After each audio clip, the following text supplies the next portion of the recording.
Yeah, para to sa masa, sa bawat binahang kalsada, habang yung bando sinipsip na ng buwaya.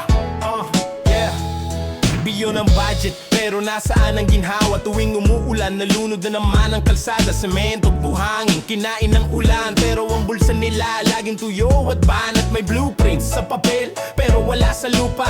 Puro overpricing, puro gawa-gawang pirma. May project daw sa barangay, pero drawing lang ang lahat ng detalye. Puro pa-cute at palusot lang. Bahanang kasinungalingan, umaapaw sa lansangan, habang ang masa naglalangoy sa kahirapan. Saan napunta ang pera? Sa kondo at kotse nila. Di POY lang dekada ng maluloko sa masa.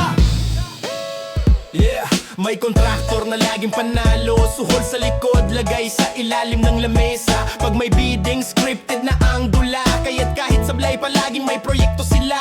Pirma dito, nagda doon, pero sa kalsada may butas pa rin sa daan. Flood control daw, pero parang trap lang, para makasingit ng kickback bawat hakbang.